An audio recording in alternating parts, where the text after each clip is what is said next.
Chaque être humain, aussi calme qu'il puisse paraître en surface, porte en lui une tempête.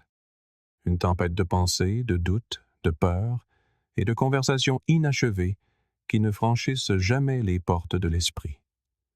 Vous pouvez être entouré de monde, sourire, travailler, faire tout ce qu'il faut, et pourtant sentir que, de l'intérieur, tout menace de s'effondrer. Et ce n'est pas parce que vous êtes faible, c'est parce que le monde ne vous a jamais appris à protéger votre esprit. Nous avons appris à poursuivre des objectifs, à travailler plus dur, à survivre, mais pas à trouver le calme, pas à lâcher prise, pas à penser clairement lorsque tout autour de nous semble urgent, bruyant et exigeant. Mais si la clarté que vous cherchez n'était pas quelque chose que l'on trouve à l'extérieur, mais quelque chose que l'on découvre à l'intérieur, et si la paix n'était pas l'absence de problèmes, mais la présence d'une juste perspective. Les stoïciens croyaient que le vrai pouvoir vient de la maîtrise de soi, et surtout de l'esprit, que nos pensées, si elles ne sont pas maîtrisées, deviennent des chaînes.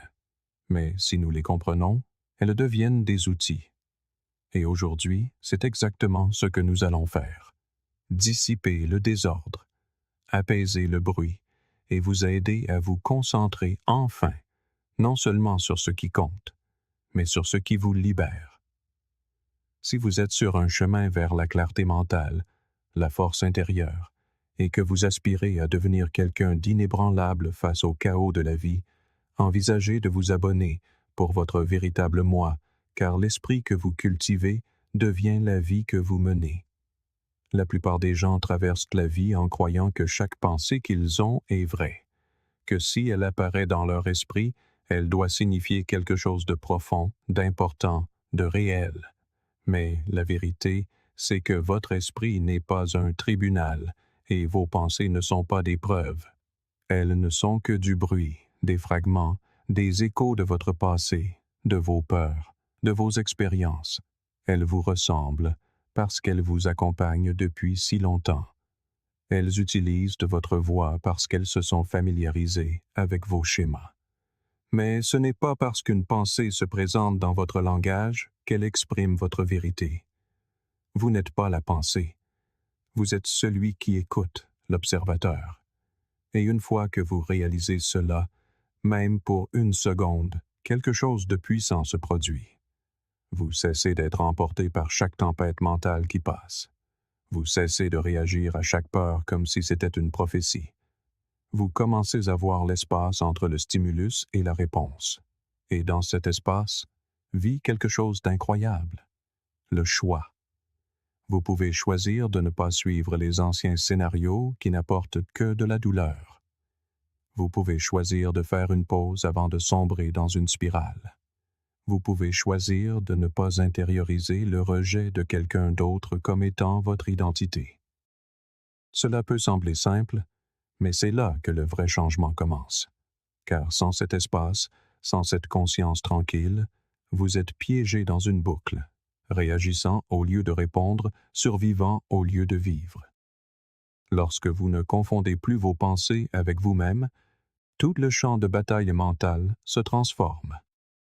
Vous commencez à observer au lieu d'absorber. Et cette observation diminue le volume du bruit qui a dirigé votre vie. Certaines personnes passent des années à essayer de se réparer, alors que la seule chose brisée était la croyance que leurs pensées étaient des faits. Je ne suis pas assez bien. Ils ne se soucient pas de moi. Je serai toujours comme ça. Ce ne sont pas des vérités. Ce sont des phrases que votre esprit a répétées si souvent qu'elles ont commencé à sonner comme des vérités. Mais les sentiments ne sont pas des faits, et les pensées ne sont pas des identités. Vous n'êtes pas l'anxiété qui se manifeste dans une foule. Vous n'êtes pas le souvenir qui vous hante lorsque vous êtes seul. Vous n'êtes pas la peur qui murmure lorsque vous êtes sur le point d'essayer quelque chose de nouveau. Vous êtes celui qui remarque tout cela. Et dans cette prise de conscience, vous avez le pouvoir de vous détacher, de prendre du recul, de respirer. Carl Jung a dit « Je ne suis pas ce qui m'est arrivé. je suis ce que je choisis de devenir. Cette seule idée peut changer une vie, car elle vous rappelle que vous n'êtes pas défini par votre passé, pas entièrement façonné par vos traumatismes, pas destiné à porter la même douleur pour toujours. Les pensées qui naissent de ces blessures n'ont pas à devenir le scénario de votre vie. Elles peuvent flotter, entrer et sortir, comme des nuages qui passent dans le ciel de votre conscience, si vous les laissez faire. Mais pour cela, vous devez cesser de les pourchasser, de discuter avec elles, de les craindre. Vous devez apprendre à les regarder calmement, patiemment, sans jugement. Car ce n'est qu'en voyant clairement vos pensées que vous pourrez y répondre avec sagesse. Il ne s'agit pas de contrôler l'esprit comme une machine. Il s'agit de l'observer comme un jardin. Certaines mauvaises herbes y poussent d'elles-mêmes, des schémas que vous n'avez pas demandés, des croyances que vous n'avez pas choisies. Mais une fois que vous les voyez, vous pouvez décider si elles ont leur place. Et peu à peu, vous commencez à faire de la place pour quelque chose de plus intentionnel. La clarté n'est pas l'absence de pensée. C'est la reconnaissance que toutes les pensées ne valent pas votre temps. La paix n'est pas le silence de l'esprit. C'est la discipline de ne pas nourrir chaque impulsion passagère. Et cette discipline grandit avec la conscience. Au début, le bruit criera plus fort lorsque vous cesserez de lui répondre. C'est normal.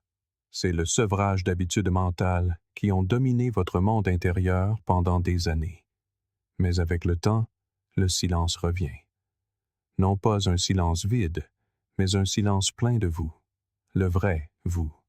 Celui qui n'est pas défini par chaque humeur, chaque inquiétude passagère, chaque doute. Celui qui reste lorsque la tempête est passée.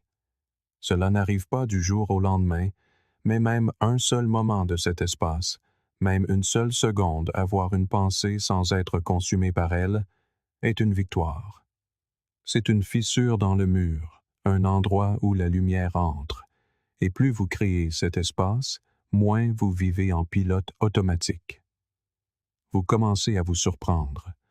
Vous commencez à prendre des décisions conscientes, au lieu de réagir émotionnellement. Vous commencez à vivre votre vie et non plus seulement à survivre à vos pensées. Et ce changement est essentiel, car la clarté ne vient pas en pensant plus. Elle vient en pensant moins et en remarquant plus. Elle vient en créant un espace entre qui vous êtes et ce que votre esprit dit que vous êtes. Cet espace, cette séparation, c'est là que réside votre pouvoir. C'est là que votre concentration revient. C'est là que votre énergie cesse d'être drainée par des scénarios hypothétiques et commence à être dirigée vers la personne que vous devenez. C'est alors que la vie commence à sembler plus légère, non pas parce que les pensées ont disparu, mais parce qu'elles ne vous possèdent plus. Alors, la prochaine fois que votre esprit vous offre une histoire qui semble douloureuse, faites une pause, respirez. Demandez-vous, est-ce que ce que je suis?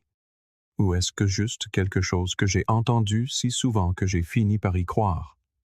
Et ensuite, décidez si cela mérite votre énergie. La plupart du temps, la réponse est non. La plupart du temps, ce n'est que du bruit. Et maintenant, vous apprenez à l'entendre sans le devenir. C'est ainsi que la clarté commence, non pas en effaçant l'esprit, mais en s'élevant au-dessus du bruit. La prise de conscience ne commence pas par une grande révélation. Elle naît en silence, souvent au moment où vous vous surprenez à penser à la même vieille pensée que vous avez eue 1000 fois auparavant. Mais cette fois, vous la remarquez. Vous ne réagissez pas. Vous ne la suivez pas dans sa spirale habituelle. Vous faites simplement une pause et vous observez, presque comme si vous regardiez la vie de quelqu'un d'autre se dérouler sur l'écran de votre esprit. Et dans ce changement subtil, quelque chose d'incroyable se produit. Vous cessez d'être un participant au bruit pour en devenir le témoin. Cet espace entre la pensée et l'observation est le lieu de naissance de la conscience, non pas comme une percée fracassante, mais comme un doux déploiement.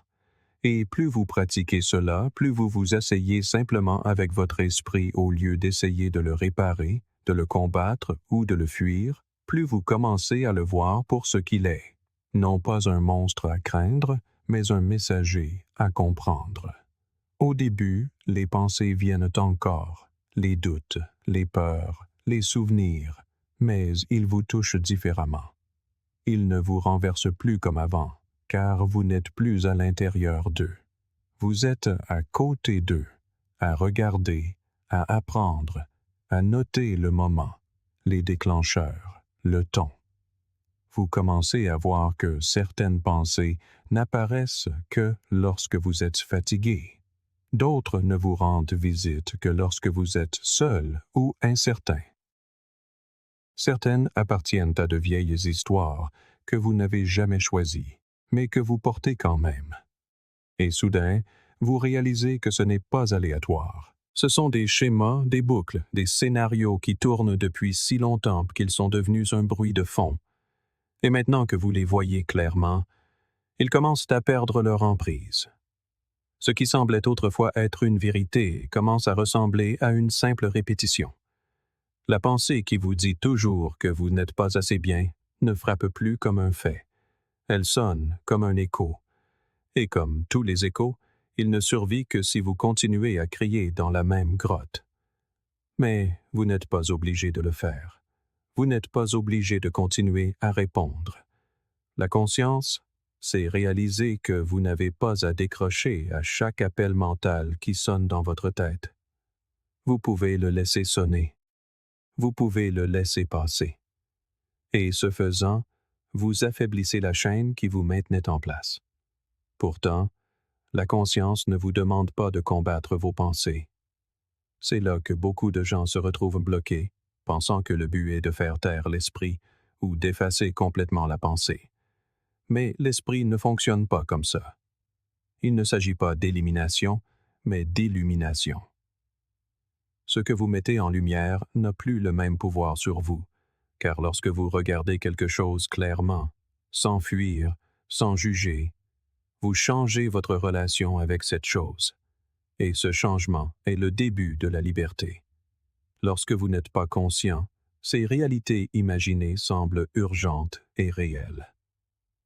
Votre corps se tend. Votre souffle se raccourcit. Vous réagissez. Mais lorsque vous êtes conscient, vous interrompez le cycle. Vous sentez la tension et vous en retracez l'origine. Vous remettez en question sa provenance. Vous réalisez que la pensée dans laquelle vous êtes coincé aujourd'hui n'est qu'une cousine de celle que vous aviez hier et le jour d'avant. Et une fois que vous voyez le schéma, vous n'êtes plus à l'intérieur. Vous vous tenez au-dessus. Il y a quelque chose de puissant dans le fait de réaliser que vous n'avez pas à croire chaque pensée qui traverse votre esprit. Ce n'est pas parce que quelque chose vous semble familier que c'est vrai. Ce n'est pas parce qu'une voix intérieure vous dit que vous ne guérissez pas assez vite, que vous n'en faites pas assez ou que vous n'êtes pas assez, qu'elle a raison. Parfois, c'est juste le bruit d'un ancien chapitre qui n'a pas sa place dans le nouveau. Et plus vous observez sans réagir, plus vous commencez à séparer clairement ce qui se passe réellement de ce que votre esprit projette. Cela demande de la pratique, cependant. Vous n'y arriverez pas à chaque fois. Certaines pensées vous happeront encore. Certains souvenirs vous saisiront encore à la gorge. Mais même dans ces moments, vous pouvez prendre du recul par la suite et vous demander « Que se passait-il vraiment ?» Cette seule question, posée doucement, sans jugement, est la conscience. Et avec suffisamment de ces questions, les nœuds emmêlés dans votre esprit commencent à se dénouer. Vous commencez à reconnaître les scénarios. Tiens, revoilà cette peur de l'échec. Voilà la partie de moi qui déteste le silence. C'est la voix qui apparaît toujours quand je me sens abandonné. Et lentement, avec présence et patience, vous enseignez à votre esprit une nouvelle réponse. L'immobilité. Pas celle qui est forcée, ni celle qui est figée, mais l'immobilité qui vient du fait de voir clairement, de ne pas être entraîné par chaque impulsion mentale. Épictète nous a rappelé, ce ne sont pas les choses qui nous troublent, mais l'opinion que nous en avons. Et cette réaction, cet espace entre la pensée et la réponse, c'est ce que la conscience vous donne. Elle n'efface pas la douleur. Elle ne promet pas une paix parfaite, mais elle vous donne le pouvoir de choisir votre prochain mouvement. Et au fil du temps, ces choix s'additionnent. Ils deviennent un chemin, une voie à suivre, une sortie du brouillard mental qui semblait autrefois sans fin.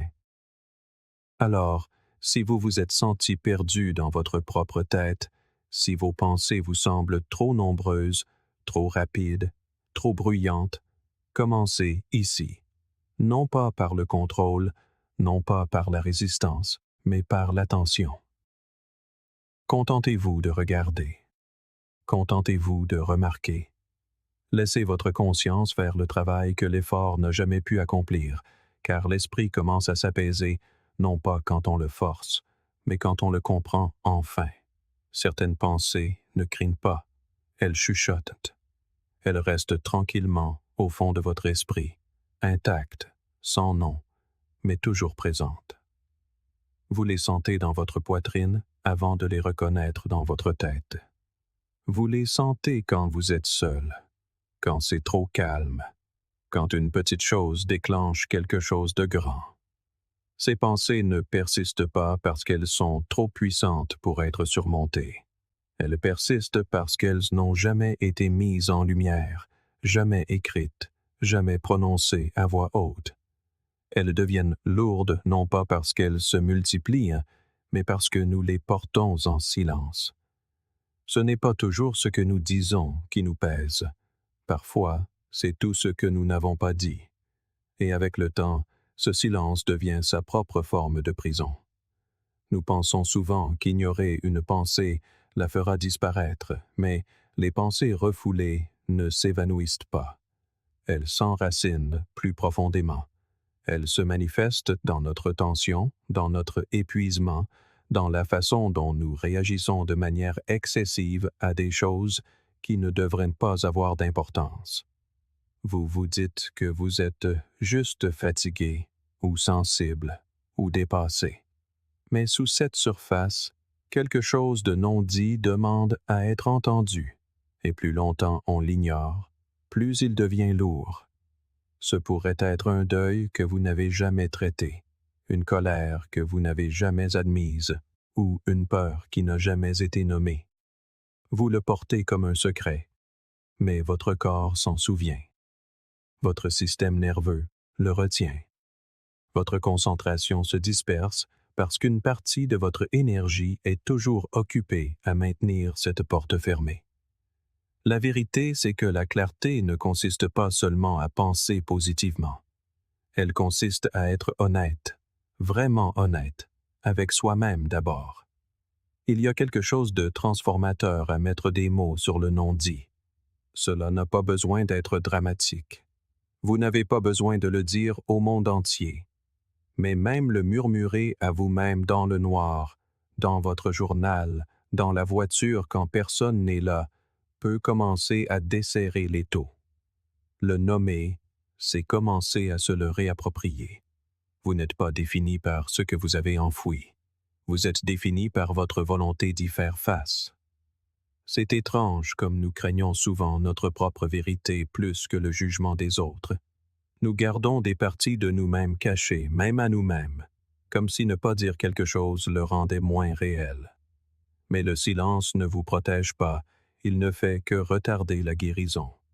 Et la guérison ne vient pas en évitant la tempête. Elle vient en la traversant les yeux ouverts. Les stoïciens ne fuyaient pas l'inconfort. Ils y entraient avec clarté et courage. Marc Aurèle a écrit un jour: « Si c'est supportable, alors supporte-le, cesse de te plaindre. » Mais il ne s'agit pas de refoulement. Il s'agit de confrontation. Il s'agit de réaliser que ce que vous refusez d'affronter possède une partie de vous, et vous méritez d'être entier. Parfois, La chose la plus guérissante que vous puissiez faire n'est pas de corriger la pensée, mais de la laisser parler, de lui donner de l'espace pour respirer.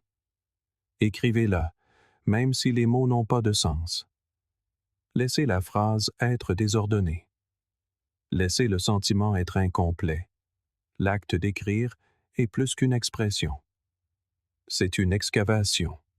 Vous creusez sous la surface et découvrez ce qui tirait tranquillement vos ficelles, ce qui façonnait vos humeurs, vos réactions, votre distance par rapport aux autres.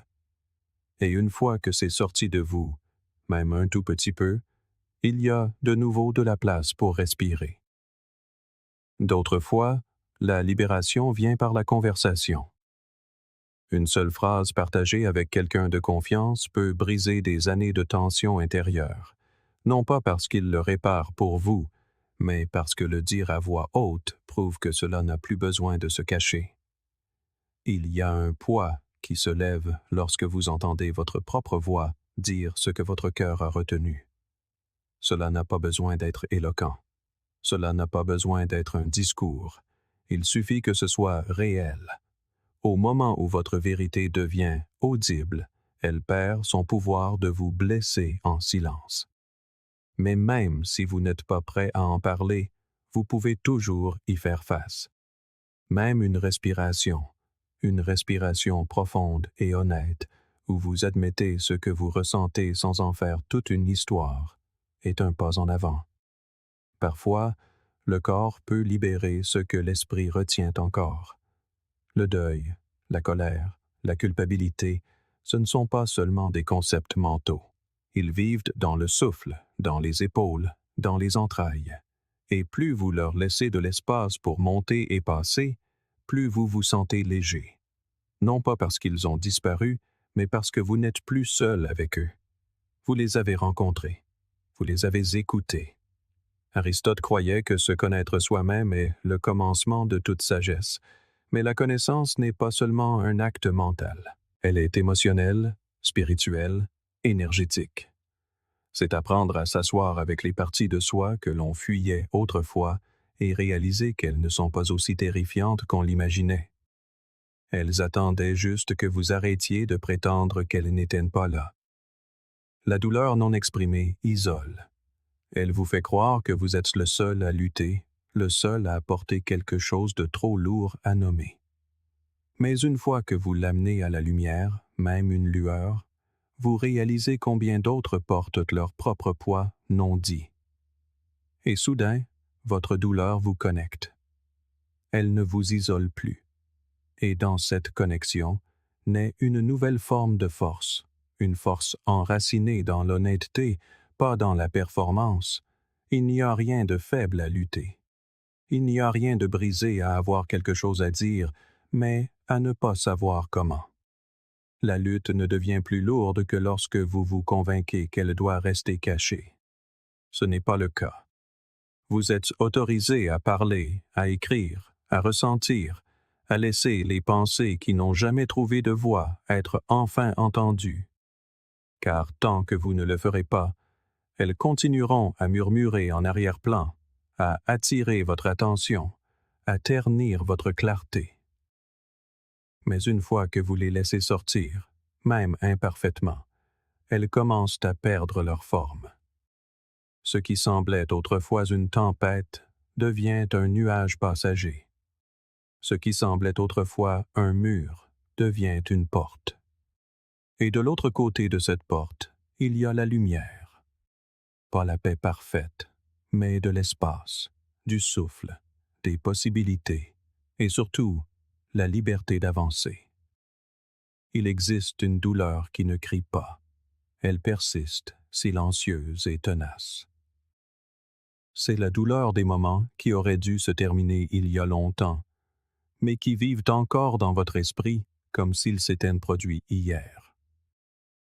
Vous vous surprenez à rejouer les mêmes conversations, les mêmes erreurs, les mêmes pertes, non pas parce qu'elles méritent cet espace, mais parce qu'une partie de vous essaie encore de les réécrire. Vous pensez que si vous y revenez juste une fois de plus, peut-être que vous comprendrez. Peut-être que vous vous sentirez différemment, peut-être que ça fera moins mal. Mais ce n'est pas le cas. Jamais. Parce que le passé ne change pas. Seule votre relation avec lui le peut. C'est une chose étrange que nous faisons, rouvrir de vieilles blessures comme si nous pouvions y trouver une paix cachée. Mais ce que nous trouvons souvent, ce n'est pas la guérison, c'est l'érosion. Chaque fois que nous revivons un moment douloureux, nous le déchirons à nouveau, en espérant qu'il nous apportera quelque chose de nouveau. Il ne le fera pas. Le moment a déjà eu lieu. Les mots ont déjà été dits. Le silence est déjà tombé. Ce qui reste, c'est juste l'écho. Et les échos ne peuvent pas vous blesser, sauf si vous les confondez avec le présent, sauf si vous commencez à vivre en réponse à un bruit qui n'existe plus. On ne peut construire sa concentration dans un esprit hanté de fantômes. Le cerveau, aussi incroyable soit-il, ne peut contenir qu'une quantité limitée d'attention à la fois. Lorsque vous êtes constamment ramené à des regrets passés, il reste peu d'énergie pour la clarté. Vous ne pouvez pas être pleinement présent lorsque vous êtes émotionnellement ancré à quelque chose qui se trouve derrière vous. L'ironie, c'est que la plupart des choses sur lesquelles nous nous fixons ne peuvent être changées, et pourtant elles nous consument. Elles brouillent le présent. Elles rendent difficile de voir ce qui est juste devant nous. Vous n'êtes pas vraiment bloqué à cause de ce qui s'est passé. Vous êtes bloqué parce que vous n'avez pas lâché prise sur ce qui ne vous a jamais apporté la paix. Lâcher prise ne signifie pas prétendre que cela n'a pas compté. Cela signifie accepter sa réalité, sans le laisser définir votre avenir. Cela signifie que vous cessez de lui donner le pouvoir de vous définir. Vous arrêtez de chercher un sens nouveau à une saison qui est déjà révolue. Vous permettez à la blessure de se refermer, non pas parce qu'elle n'était pas profonde, mais parce que vous méritez de cesser de saigner. Et cette décision, ce choix de relâcher, est souvent le premier véritable pas vers la liberté mentale. Épictète a dit « Ce ne sont pas les choses qui troublent les hommes, mais l'opinion qu'ils en ont. Le problème n'est pas ce qui est arrivé. C'est la force avec laquelle vous continuez à vous y agripper qui cause la souffrance. Parfois, nous nous accrochons parce que nous pensons que cela nous protège, que si nous nous souvenons de la douleur, nous ne referons pas la même erreur. Mais la mémoire n'est pas une protection. La conscience, si. Vous n'avez pas besoin de porter tout le poids du passé pour en tirer des leçons. Vous n'avez pas besoin de le revivre pour honorer la leçon. Et vous n'avez certainement pas besoin de le laisser diriger votre vie depuis l'ombre. Le pardon, surtout envers vous-même, n'est pas une faiblesse. Ce n'est pas une option facile. C'est une discipline. Il faut de la force pour dire « J'ai fait de mon mieux avec ce que je savais à l'époque, et maintenant je choisis d'aller de l'avant. » Le pardon envers les autres ne dépend pas non plus de leur mérite. Certaines personnes ne comprendront jamais les dommages qu'elles ont causés. Certaines ne changeront jamais. Mais si vous transportez leurs actions comme un sac de pierres partout où vous allez, elles vous contrôlent encore. Le pardon n'est pas un cadeau que vous leur faites. C'est une libération pour vous. C'est ainsi que vous dites à votre esprit que vous n'avez plus à porter ce fardeau. Vous libérez l'écho pour pouvoir entendre à nouveau votre propre voix, celle qui était enfouie sous tout ce bruit. Car la clarté ne peut pas grandir là où le ressentiment a pris racine. Certains diront que lâcher prise n'est que de l'évitement, mais la véritable libération n'est pas le déni. C'est la confrontation sans attachement. C'est regarder le souvenir, l'honorer et décider de ne pas le laisser consumer une heure de plus de votre vie. C'est sortir de la boucle mentale qui vous dit que si vous continuez à y penser, vous trouverez quelque chose de nouveau.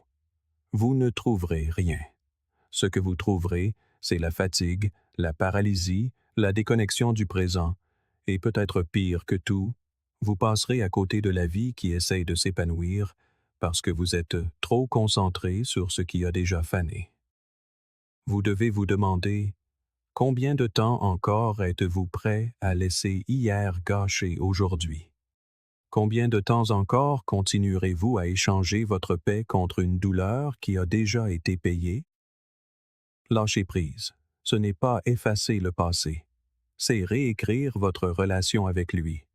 C'est apprendre à regarder en arrière et à ressentir quelque chose de différent, non pas parce que le passé a changé, mais parce que vous avez changé. Et dans ce changement, dans cette décision intérieure de cesser de saigner de la même blessure, la concentration revient, l'énergie revient, la vie revient. Et ce n'est pas toujours un grand moment. Parfois, lâcher prise est subtil. Une pensée surgit et vous respirez au lieu de vous y engager. Un souvenir refait surface et vous choisissez de l'observer au lieu de le revivre. Vous commencez à vous parler plus gentiment. Vous arrêtez de raconter la même histoire encore, et un jour, vous réalisez que ce n'est plus lourd. Ce n'est pas parti, mais ça ne vous retient plus. Alors, quand l'esprit commence à faire écho, faites une pause, reconnaissez-le. Rappelez-vous, ceci n'est pas le présent, ceci n'est pas votre identité. C'est juste une pensée, pas une condamnation à perpétuité. Vous avez déjà traversé le feu, vous n'avez pas à rester assis dans la fumée. Laissez l'écho s'estomper et écoutez ce qui est ici, maintenant. Le souffle, le calme, la chance de recommencer, clair, concentré et libre. Il y a une voix qui vous suit, non pas à l'extérieur, mais à l'intérieur. Elle ne crie pas, elle murmure.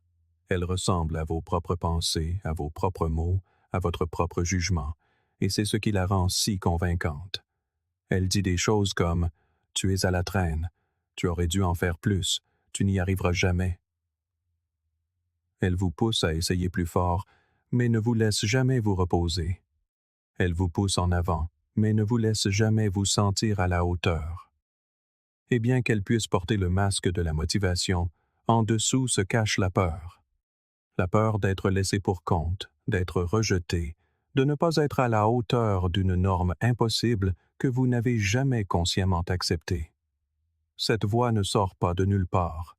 Elle s'est construite sur des années de comparaison, de perfectionnisme et d'attentes non satisfaites. Elle a appris son texte des systèmes scolaires, des médias sociaux, des membres critiques de la famille et de vos propres schémas de doute. Avec le temps, elle est devenue automatique, si automatique que vous avez cessé de la remettre en question. Vous vous êtes contenté d'écouter. Et plus vous l'écoutiez, plus elle façonnait vos choix. Vous avez cessé de prendre des risques. Vous avez commencé à vous rétrécir. Vous avez commencé à croire que peut-être cette voix était votre véritable moi. Mais ce n'est pas le cas. C'est juste un scénario qui a été écrit sans votre permission et qui peut être réécrit à tout moment. Le fait est que vous ne faites pas taire cette voix en lui criant dessus. Vous ne gagnez pas en argumentant. Cela ne fait que lui donner plus de pouvoir, plus de temps d'antenne. Vous la faites taire en lui prouvant qu'elle a tort, non pas avec de grandes victoires, mais avec de petits actes de courage discrets, en étant présent les jours où tout semble chaotique, en faisant un pas de plus lorsque la voix dit que vous échouerez de toute façon, en choisissant de croire que le progrès est plus important que la perfection. Car la perfection est un mensonge que la critique intérieure utilise pour vous paralyser. Si elle peut vous convaincre que tout ce qui n'est pas impeccable est un échec, elle gagne. Mais au moment où vous choisissez le mouvement plutôt que la maîtrise, vous commencez à affamer cette voix. Vous n'avez pas besoin d'attendre que la voix disparaisse pour commencer. Vous commencez avec elle, présente, et ce faisant, vous érodez son autorité. Chaque fois que vous agissez malgré la peur, malgré le doute, vous créez des preuves réelles et vécues que la voix ne dit pas toute la vérité. Et plus vous rassemblez de preuves, plus elle se tait, non pas parce qu'elle a disparu, mais parce que vous ne lui accordez plus toute votre attention. Votre concentration se déplace. Vous commencez à écouter une nouvelle voix, celle qui est enracinée dans l'expérience, pas dans la peur. Cette nouvelle voix ne sera pas parfaite non plus. Elle hésitera peut-être encore, mais elle sera différente. Elle aura le goût de la bienveillance, de la clarté, comme si vous vous souteniez enfin vous-même. Carl Jung a écrit un jour: « La chose la plus terrifiante est de s'accepter soi-même complètement. » C'est peut-être pour cela que la critique intérieure existe, pour nous empêcher de le faire. Car une fois que vous vous acceptez, non seulement le bon, mais aussi les défauts, le désordre, les parties inachevées, vous devenez inébranlable. La critique perd son emprise quand il ne reste plus rien à blâmer. Bien sûr, la voix essaiera encore. Elle reviendra lorsque vous serez fatigué, sous pression, lorsque vous échouerez ou n'atteindrez pas vos objectifs. Elle dira: « Tu vois, tu n'as jamais changé. » Mais vous saurez mieux maintenant. Vous saurez que l'échec ne vous définit pas, il vous informe. Vous saurez qu'une mauvaise journée n'annule pas les pas que vous avez faits. Et dans cette connaissance, il y a la paix. Pas celle qui vient lorsque tout est parfait, mais celle qui vient de la confiance en soi, même lorsque les choses ne le sont pas. Vous ne devez aucune explication à cette voix. Vous n'avez pas à justifier votre rythme ou votre croissance à qui que ce soit, et surtout pas à la version de vous qui a été façonnée par la peur. Ce qui compte, c'est la manière dont vous agissez maintenant. Ce qui compte, c'est que vous continuiez à choisir d'essayer, d'apprendre, de vous soucier, même quand c'est difficile, surtout quand c'est difficile. Car chaque fois que vous le faites, vous prouvez quelque chose d'important, que vous n'êtes pas la voix dans votre tête. Vous êtes celui qui choisit quoi faire ensuite. Sénèque a dit: « Nous sommes plus souvent effrayés que blessés, et nous souffrons plus de l'imagination que de la réalité. » Et c'est ce que la critique intérieure fait de mieux. Elle construit des peurs imaginaires et les déguise en vérité. Mais une fois que vous voyez cela, une fois que vous réalisez à quel point votre douleur a été construite sur des histoires qui n'ont jamais été réelles, vous commencez à reprendre votre pouvoir. Vous commencez à vivre, pas seulement à survivre. Vous commencez à créer, à parler, à essayer et à grandir, non pas parce que la voix a disparu, mais parce qu'elle ne définit plus ce que vous faites de votre journée. Et c'est là tout l'enjeu. Non pas d'effacer la critique, mais de l'affamer. Cessez de la nourrir de votre énergie, de votre temps, de votre croyance. Créez une vie où vos actions parlent plus fort que le bruit, une vie où votre valeur n'est pas mesurée par la perfection, mais par la présence, par l'effort, par l'intention. La voix sera peut-être toujours là, comme un bruit de fond, mais vous n'êtes pas obligé de l'écouter. Vous pouvez choisir la chaîne que vous écoutez. Et ce choix, fait jour après jour, devient votre liberté. Pas d'un seul coup, mais de manière constante, silencieuse et puissante. Vous pourriez être assis dans l'endroit le plus paisible du monde, sans circulation, sans bruit, sans échéance, sans exigence, et pourtant vous sentir comme si vous vous noyiez. Car la quiétude n'a jamais été une question de silence extérieur. C'est une question de silence intérieur, et c'est bien plus difficile à trouver.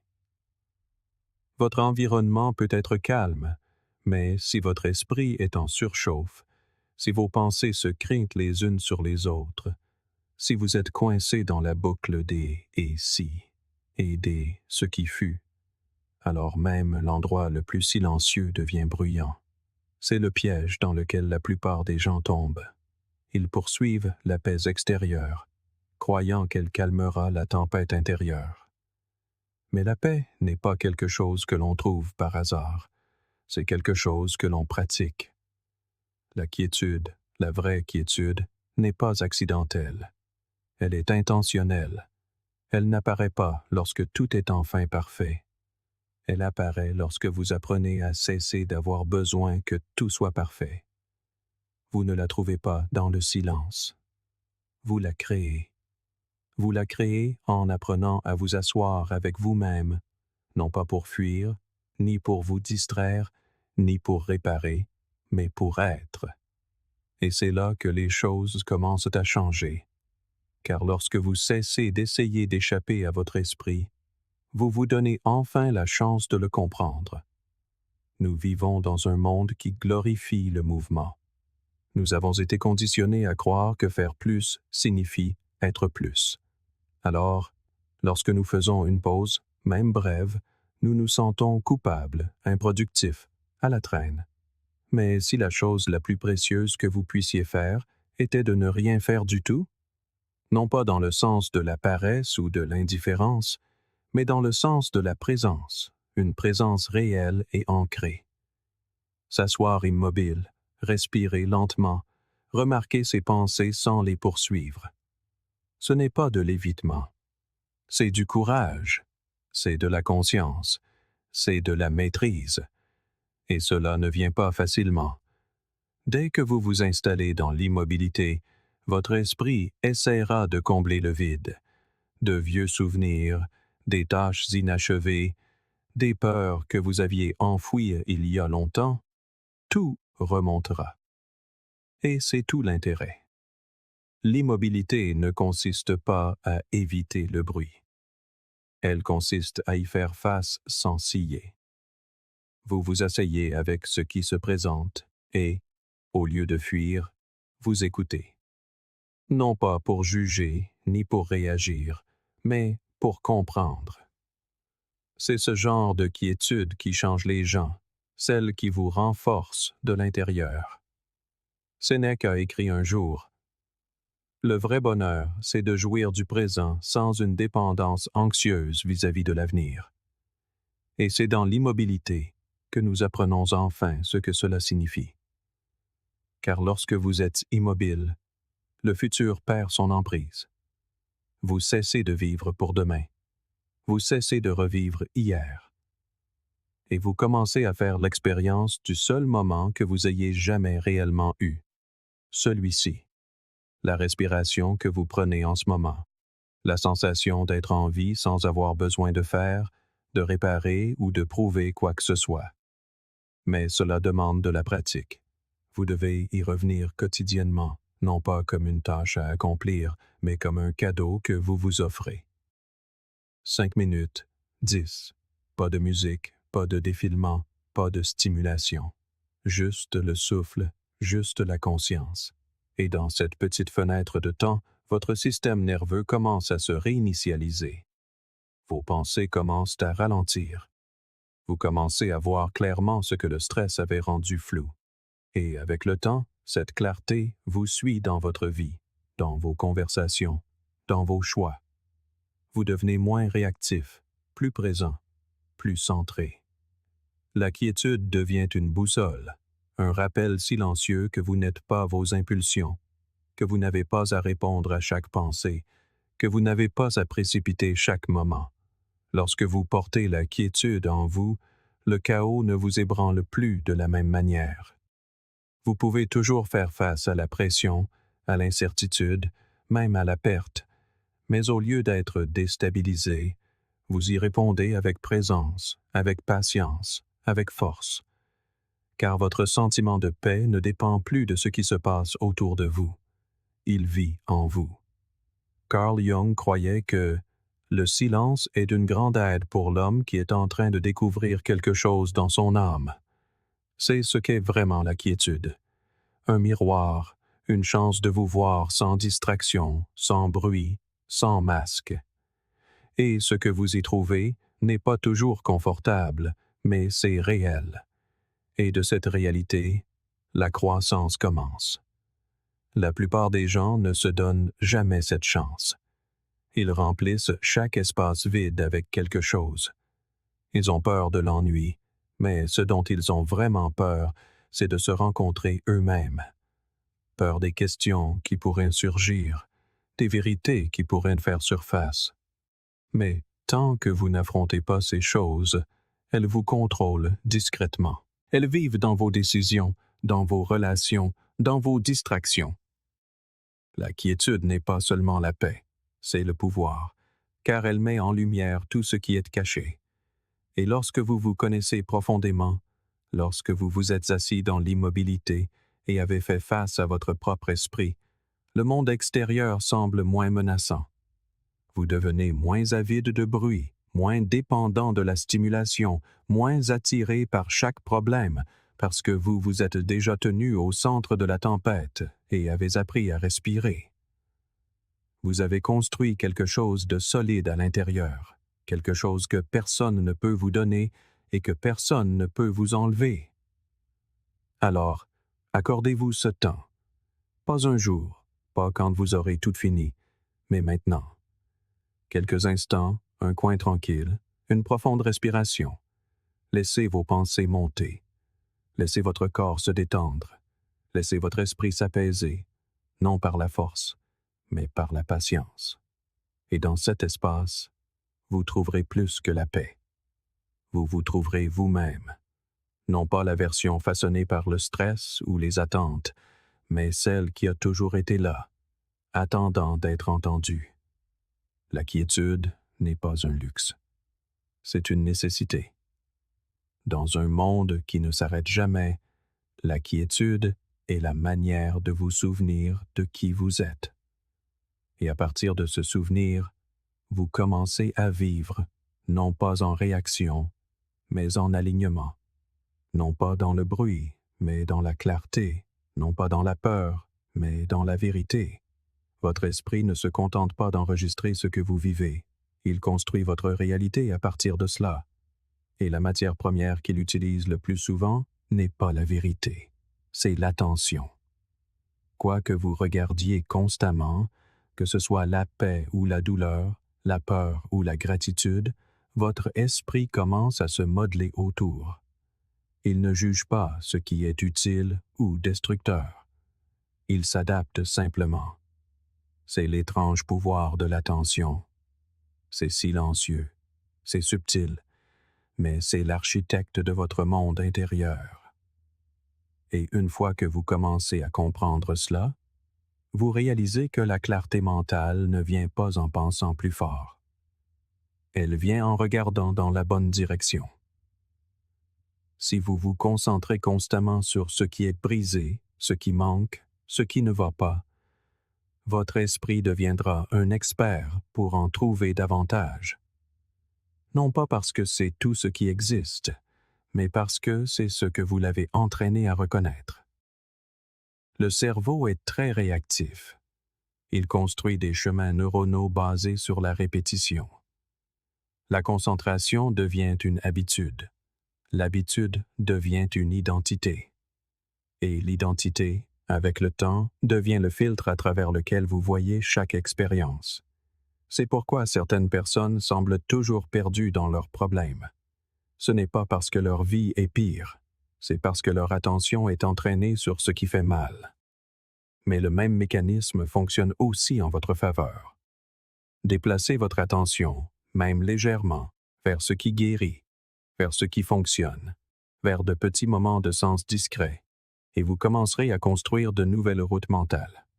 Vous commencerez à remarquer des choses que vous aviez autrefois négligées.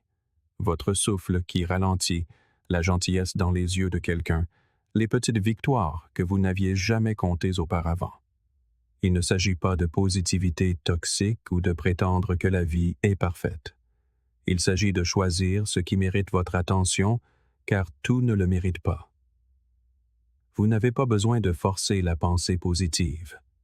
Vous n'avez pas besoin de combattre le négatif. Il vous suffit de rediriger, lentement, doucement, délibérément. Il y a une différence. Et lorsque vous pratiquez cette redirection quotidiennement, même pour quelques minutes, vous commencez à récupérer votre énergie, car l'attention est de l'énergie. Et là où elle va, votre vie commence à suivre. Vous n'avez pas besoin de toutes les réponses pour faire le prochain pas. Vous avez juste besoin du courage de commencer, exactement tel que vous êtes, là où vous êtes. Car la clarté n'est pas quelque chose que l'on attend. C'est quelque chose que l'on gagne en traversant le brouillard. que ce soit le moment où vous cessez d'attendre pour commencer à devenir.